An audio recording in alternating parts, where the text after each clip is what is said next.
तो आज हम स्टार्ट करने वाले हैं अपना समांतर श्रेणी का लेक्चर नंबर 2।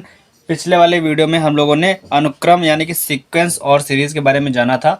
समांतर श्रेणी का बेसिक पढ़ा था हमने, और आज हम इसके बाद में इसके आगे वाला काम करने वाले हैं और इसके आगे के कुछ कॉन्सेप्ट और क्वेश्चन जानने वाले हैं। ठीक है, तो आज हम लोग समांतर श्रेणी की व्यापक पद और उसके आगे कैसे समांतर श्रेणी बनाई जाती है ये भी पढ़ने वाले हैं।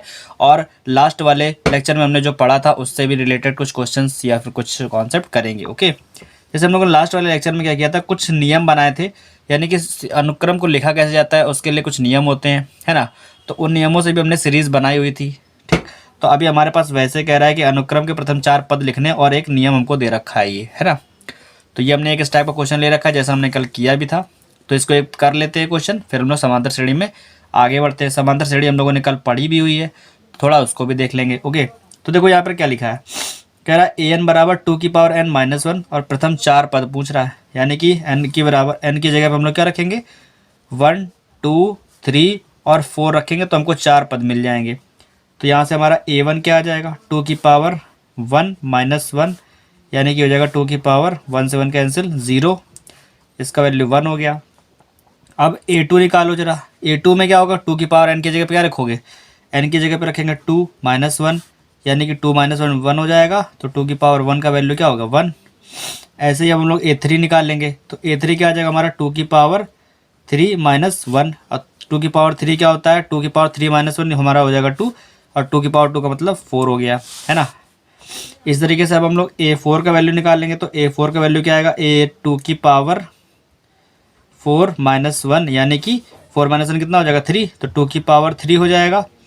और 2 की पावर 3 का वैल्यू क्या होता है 2 की पावर 3 का वैल्यू हमारा हो जाएगा 8। ओके, तो हमारा जो a1 2 3 4 इनका वैल्यू क्या आ गया 1 2 4 8, ये हमारा आ गया अनुक्रम के 4 पद।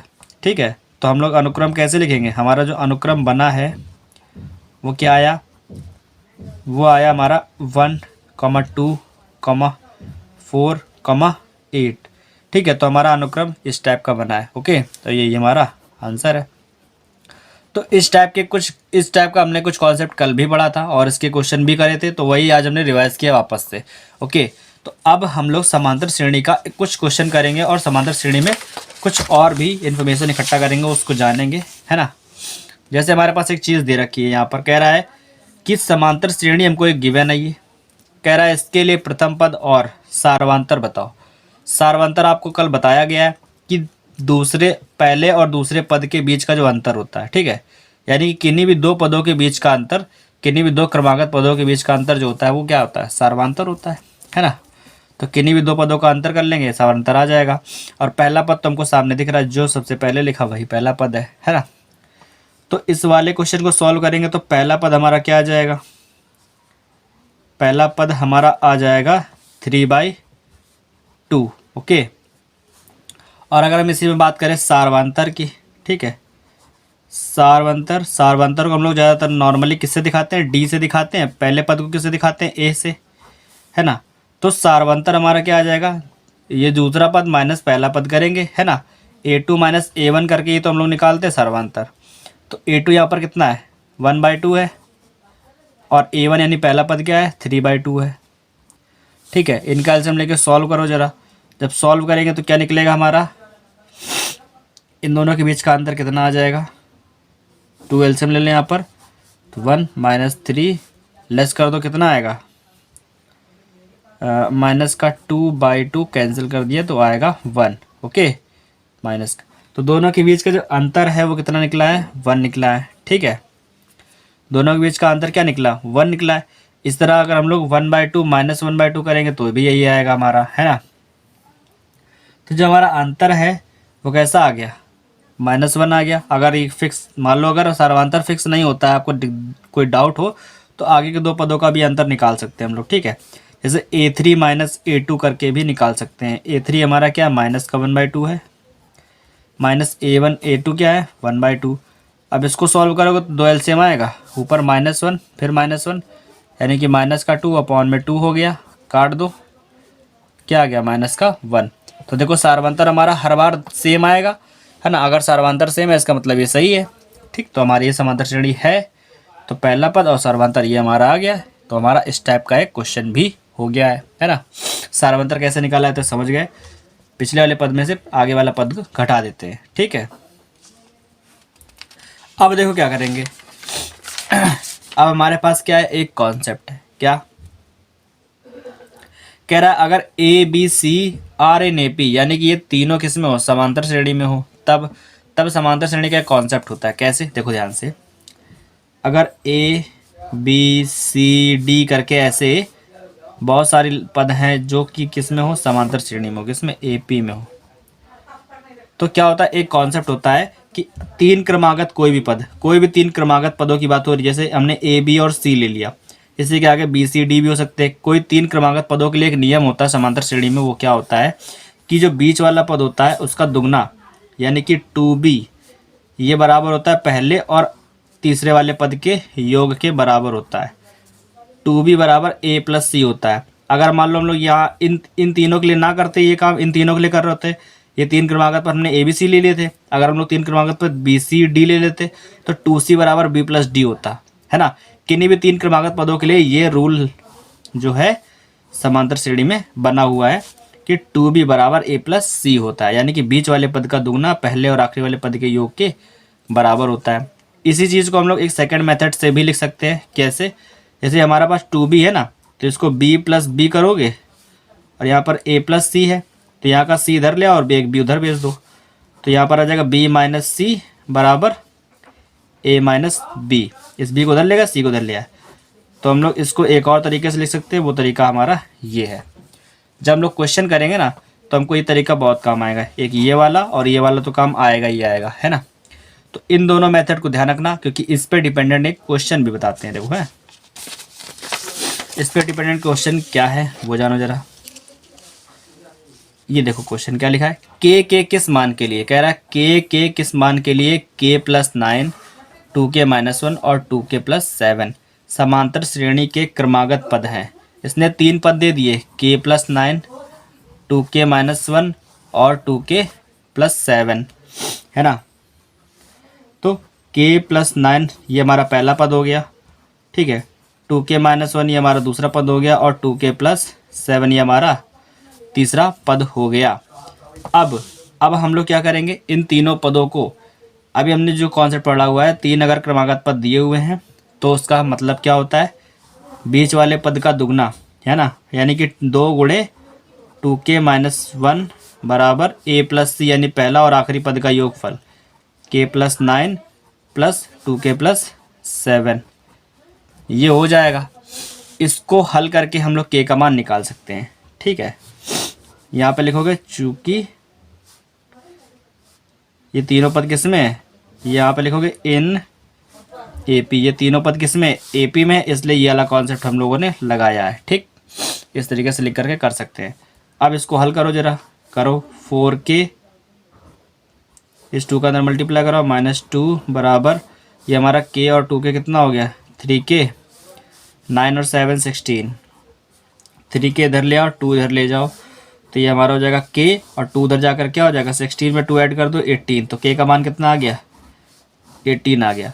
तो इस टाइप के क्वेश्चन जो है वो इसी तरीके से सॉल्व हो जाएंगे, जिसका भी मान पूछ रहा है वो हमारा आराम से निकल के आ जाएगा। ओके, तो इस टाइप के क्वेश्चन में यानी कि समांतर श्रेणी के इस वाले कॉन्सेप्ट में अगर किसी को कोई भी डाउट हो तो वो अब नहीं होगा, ठीक है। अगर तीन क्रमागत पद समांतर श्रेणी में है तो बीच वाले पद का दुगना पहले और आखिरी वाले पद के योगफल के बराबर हो जाएगा। ऐसे करके रखोगे तो ये सॉल्व कर लोगे। ओके, अब एक कॉन्सेप्ट समांतर श्रेणी से रिलेटेड है, इसको देख लो जरा। वो कॉन्सेप्ट क्या है, कह रहा है समांतर श्रेणी का nवां पद, यानी कि कोई अगर व्यापक पद निकालना हमको, जैसे 8वां 10वां 12वां 15वां 18वां 20वां 200वां पद कोई भी निकालना है तो कैसे निकालेंगे, है ना। तो वो करने के लिए हम लोग यहाँ पर आए हैं, इसको देखें। देखो, अगर हम लोग मान लेते हैं कि हमारे पास कोई समांतर श्रेणी है, ये A1 A2 A3 ये हमने माना हुआ है, ठीक है, जिसका ये A1 A2 A3 क्या है, इसके पद हैं, पहला दूसरा चौथा पांचवा छठवां, ऐसे ये हमारे क्या है पद हैं। ये क्या, ये हमारी कौन सी श्रेणी है, समांतर श्रेणी, ठीक है, ठीक। जिसका हम लोग मान लेते हैं कि इसका पहला पद जो है वो क्या होगा, इसका पहला पद जो हम लोग मान लेते हैं वो A है और इसके बीच का जो सारवंतर है, ठीक है, वो क्या होगा हमारे पास, सारवंतर इसका जो है वो D हो। तो हम लोग इस समांतर श्रेणी को आखिर ज्ञात कैसे करेंगे, है ना। ये ए बी, ये जो A1 A2 A2 इनके मान कैसे निकालेंगे, सिर्फ इन दोनों की हेल्प से हम लोग इनके मान कैसे निकाल सकते हैं ये देखना हमें। ओके, तो देखो पहला पद तो हमारा A है, यानी कि A1 का मान जो है वो हमारे पास A हो जाएगा, है ना। ये A1 A2 A3 तीन चार पद देख लो, बाकी के तो अपने आप से ही निकाल लोगे, है ना। तो A1 जो है वो तो हमारा A ही हो जाएगा, है ना। और सारवंतर क्या होता है, दूसरे और पहले पद का अंतर, यानी कि इसके बीच का अंतर D होता है, इसके बीच का अंतर भी D होता है, इसके बीच का अंतर भी D होता है। यानी कि जो हमारा A2 है वो कैसे आता है, पहले वाले पद में, यानी कि A में इस सारवांतर को जोड़ दो, ठीक है, तो दूसरा वाला पद आ जाता है। A2 हमारा आता है A प्लस डी करने पर। इसी तरीके तीसरा पद कब आता है, जब हम लोग इसके पहले यानी कि A2 में D जोड़ते हैं। A2 हमारा क्या A प्लस डी है, A2 हमारा D है, A प्लस डी, और इस A3 लाने के लिए हम लोग को एक D और जोड़ना पड़ेगा, यानी कि हमारा ये हो जाएगा A प्लस 2D हो जाएगा। जब हम लोग A प्लस 2D करेंगे तो हमारा तीसरा वाला पद आएगा, है ना। इसी तरीके हम लोग बात करें चौथे पद की, तो देखो इसमें क्या होगा कि A3 जो है, A3 में हमको एक D और जोड़ना पड़ेगा, जिससे हमारा चौथा पद आएगा। A3 हमारा A प्लस 2D है, इसमें एक D और जोड़ोगे तो A प्लस 3D हो जाएगा, है ना। और अगर हमको इसके बाद कोई पांचवा पद चाहिए तो पांचवा पद निकालने के लिए A4 में एक D और जोड़ना पड़ेगा। A4 हमारा क्या है, A प्लस 3D है, A प्लस 3D में एक और D जोड़ दोगे तो एक प्लस 4D हो जाएगा, ठीक है। इससे हमको एक सीरियल से एक अनुक्रम बनता हुआ दिख रहा है, जो कि हमारा समांतर श्रेणी है। वो अनुक्रम क्या दिख रहा है कि अगर हमको समांतर श्रेणी का पहला पद और सारवांतर पता है तो श्रेणी हम लोग किस तरीके से लिख सकते हैं, A, A प्लस डी, ठीक है, ये दूसरा पद हो जाएगा। A प्लस 2D करेंगे तो तीसरा पद आएगा, A प्लस 3D करेंगे तो चौथा पद आएगा, ठीक है। इसी तरीके A प्लस 4D करेंगे तो पांचवा पद आएगा, ठीक है। लेकिन अगर हमको इसी तरीके से ANवा पद बताना है, ठीक है, ANवा पद बताना हो कैसे करेंगे, देखो हम लोग देखेंगे कि जैसे हमको जो भी पद चाहिए उससे एक कम हमको D रखना होता है। जैसे कि पहले पद में D होता ही नहीं है, दूसरे पद में क्या है, दूसरे पद में D सिर्फ एक होता है, तीसरे पद में D 2 गुना हो जाता है, चौथे पद में D 3 गुना हो जाता है। चौथा पद है तो D 4 से 1 कम यानी कि 3 गुना है, और पांचवा पद है तो D कितना 4 से 1 कम, 5 से 1 कम 4 गुना है। तो ऐसे अगर अनवा पद है तो D कैसा होगा, N से 1 कम यानी कि N-1 होगा। D कैसा होगा, N से 1 कम गुना होगा, है ना। जैसे यहाँ पर पांचवा पद था तो 5 से 1 कम 4 गुना है, वैसे N है, Nवा पद है तो N से 1 कम N-1 गुना होगा D। तो AN का मान कैसे निकलेगा, Nवा पद अगर हमको कोई भी निकालना है तो कैसे निकालेंगे, A plus N-1 into D करके, ठीक है। तो ये जो A प्लस N-1 D करेंगे हम लोग, इससे हमारा Nवा पद आ जाएगा। ओके, ठीक है। तो अब हम लोग लिखते हैं यहाँ पर क्या कि AN बराबर, अगर हमको AN पद बताना है कोई भी तो हम लोग कैसे लिखेंगे, A plus N-1 into D. इस फॉर्मूले से हम लोग Nवा पद का फॉर्मूला लगा करके कोई भी व्यापक पद निकाल सकते हैं। ओके, तो अब हम इस पर डिपेंडेंट कुछ क्वेश्चन भी करेंगे, ठीक है। तो जानते हैं इसके आगे और क्या क्या हम लोग देखने वाले हैं, तो उसको देखो ध्यान से। तो करते हैं आगे हम लोग इस पर काम और देखते हैं कि क्या है आगे हमारे पास जो चीज़ दी है। तो अब हमारे पास एक कॉन्सेप्ट और जो हमको सीखना है वो क्या है, समांतर श्रेणी का अंत से Nवा पद बताना है, ठीक है। अंत से Nवा पद निकालने के लिए अभी तक हमने जो पढ़ा था वो था शुरुआत से Nवा पद निकालने का, है ना।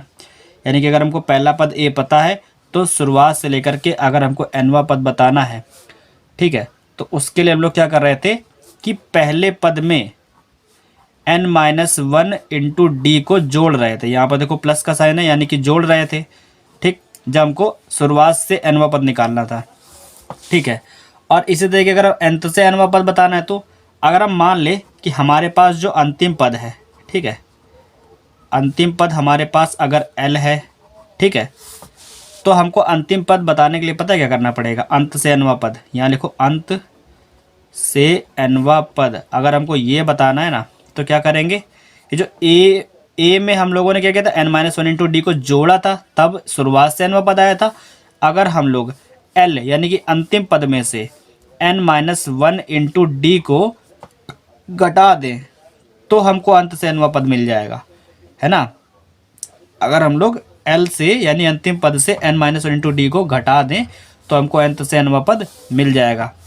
तो ये जो फॉर्मूला है अंत से एनवा पद निकालने का, ये हमको इस तरीके से मिल गया, है ना।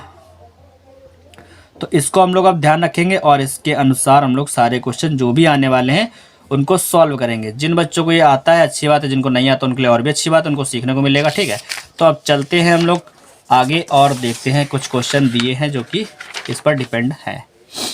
लिखा है समांतर पद यानी कि समांतर श्रेणी हम लोग को एक दे रखी है 21 18 मतलब 21 18 15 और कह रहा है का कौन सा पद -81 है और साथ ही हमको ये बताना है।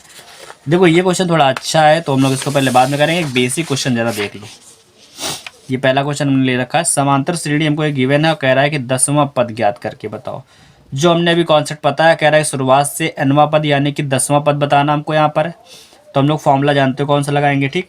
तो समांतर श्रेणी हमको क्या दे रखी है, 2 7 12 ऐसे ही आगे है एंड सो ऑन, ठीक। अब हमको इसका पहला पद पता है क्या है, a बराबर हमको पता है 2 आ गया, ठीक। और हमको अगर सर्वांतर निकालना, कैसे निकालेंगे, a2 माइनस a1 करके, a2 माइनस a1 करो ज़रा, 7 में से 2 घटा दो तो कितना आ जाएगा 5। सर्वांतर हमारा 5 आ गया और a हमारे पास क्या है 2 है। कह रहा है a10 का मान बताओ, ठीक है, यानी कि हमको 10वां पद बताना है। nवां पद होता तो an लिखते हैं, यहाँ पर 10वां पद है तो a10 लिखेंगे, ये हमको बताना है, ठीक। तो जहाँ जहाँ n लिखा है वहाँ हम लोग क्या लिखेंगे 10, जहाँ जहाँ n लिखा है वहाँ क्या लिखेंगे 10। तो अब फॉर्मूला क्या होता है nवें पद का, nवां पद का फॉर्मूला क्या होता है, nवां पद का फॉर्मूला होता है an बराबर a plus n minus one into D. ये होता है, अभी हमने पढ़ा हुआ है, शुरुआत से nवां पद कैसे निकालते हैं, a में n minus one into D जोड़ देते हैं, है ना। तो ये जो a है हमारा वो पहला पद है, यहाँ पर रख दो, पहला पद क्या है 2 है, प्लस n की जगह पे क्या रखना है, n की जगह पे 10 रखना है, तो 10 माइनस वन इंटू डी की जगह पे क्या रखना है 5, ओके। और an था तो n का मान क्या है 10 है, तो हम लोग यहाँ लिख देंगे 10, तो 10वां पद आ जाएगा हमारा। तो a10 का मान क्या निकलेगा 2 प्लस 10 में से 1 गया 9 गुणे 5 9 पना 45, 2 प्लस 45 जो कि आएगा हमारा 47, ठीक है। 2 प्लस 45 करेंगे तो हमारा क्या आ जाएगा 47 आ जाएगा। और यही हमारा क्या है, यही हमारा 10वां पद है, ठीक है। nवां पद, इस श्रेणी का जो 10वां पद है वो क्या है हमारा 47 है और यही क्या है आंसर है, ठीक है। तो ये एक बेसिक क्वेश्चन था, ठीक है। और बेसिक क्वेश्चन ही ये करने के बाद ही हम लोग इसका एडवांस क्वेश्चन कर सकते हैं, ओके। तो चलते हैं हम लोग नेक्स्ट क्वेश्चन पर, देखते हैं कि एडवांस जो क्वेश्चन अच्छा सा थोड़ा सा लिया हुआ है हमने वो क्या है, ठीक।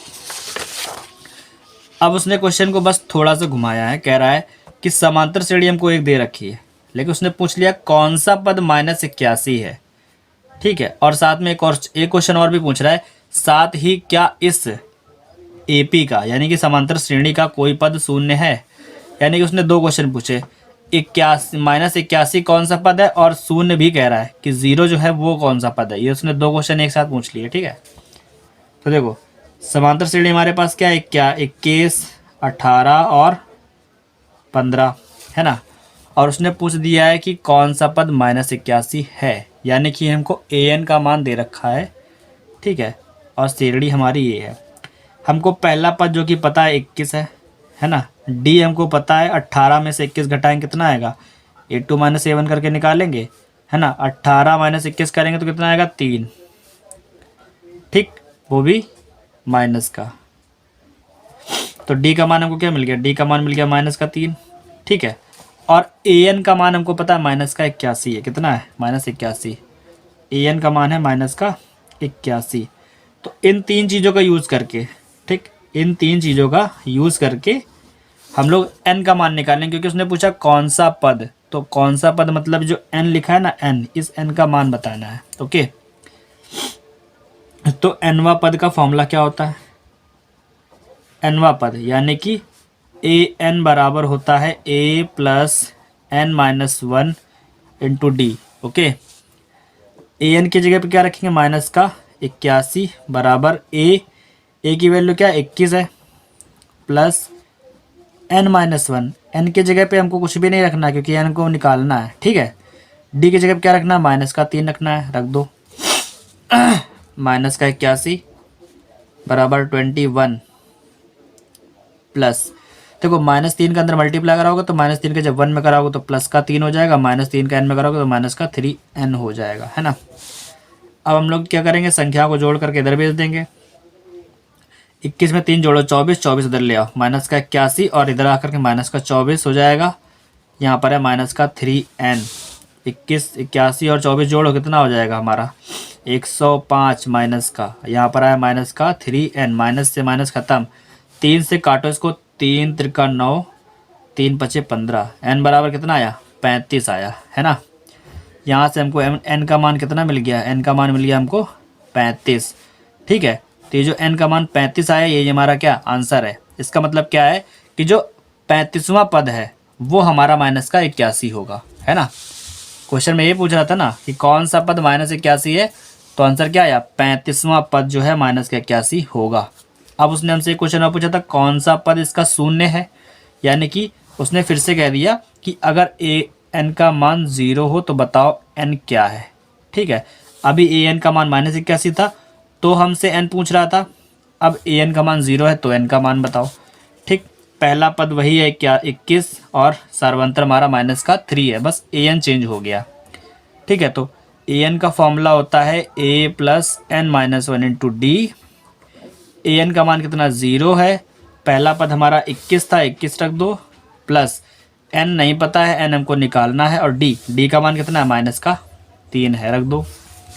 इसको हल कर लेते हैं। ठीक है, तो यहाँ पर क्या आया 21 और -3 का अंदर मल्टीप्लाई करा दो, -3 का n में कराओगे तो माइनस का 3n और -3 का 1 में कराओगे प्लस का 3।